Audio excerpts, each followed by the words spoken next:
បាទបងប្អូននេះឈុត$200នេះបោះលពូខាងសាលាក្រៅ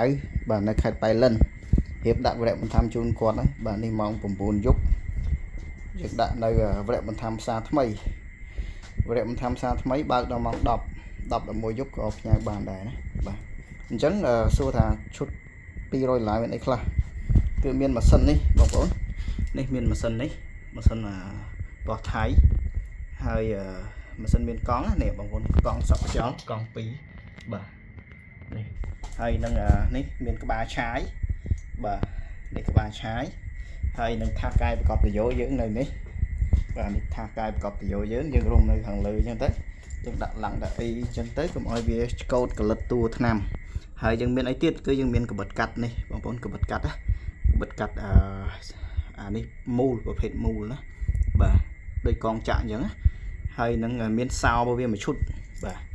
មានកូនសោរបស់វាមួយឈុតសម្រាប់បងប្អូនដោះនេះដូចខ្ចៅនេះ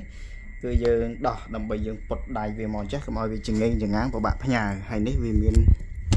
កកមានអីរបស់វានៅហ្នឹងបាទប្រភេទម៉ាស៊ីនសាំងសុតយើងចាក់ប្រេងម៉ាស៊ីនរួចហើយយើងចាក់សាំងរួចហើយប្រឆេះសាក់រួចហើយចាំផ្ញើជូនបងប្អូនណាបាទអញ្ចឹងឈុត200គឺមានប៉ុណ្ណឹងបញ្ជាក់បងប្អូនមួយសារទៀតគឺយើងមាននេះបងប្អូនមានក្បាលឆាយហ្នឹងមានម៉ាស៊ីនមានថាកាយប្រកបប្រយោមានកបិតកាត់ណាបាទអញ្ចឹងពេលដែលបងប្អូនចង់កាយប្រកបប្រយោបងប្អូនដោះអាកង់ពណ៌ខ្មៅវាមកគូនេះកន្លែងដោះវានេះបងប្អូនឃើញអាសនេះដែកសហ្នឹងយើងដោះអាហ្នឹងចេញទៅណាដោះអាដែកសនេះចេញទៅយើងដោះកង់វាចេញទៅហើយយើងដាក់ថាកាយប្រកបប្រយោយើងចូលណាអញ្ចឹងបងប្អូនកាយប្រកបប្រយោបានហើយពេលបងប្អូនចង់ឆាយស្មៅគឺបងប្អូនដាក់កង់កូននេះទៅបាទ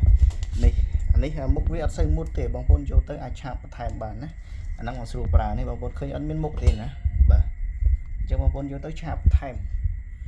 បាទហើយកង់នេះមើលចោលមើលអីទៅតាមពិតកង់នេះសពហើយតែបងប្អូនយកទៅប្រើទៅឧស្សាហ៍មើលផងហើយនេះកង់តាក់វាបិទបើកណាបិទបើកអាហ្នឹងហើយនេះគេអូខេបងអរគុណច្រើននេះបោះលពូខាងសាលាក្រៅប៉ៃលិនគាត់កំងដាក់តាមរយៈបន្ថែមស្អែកទៅដល់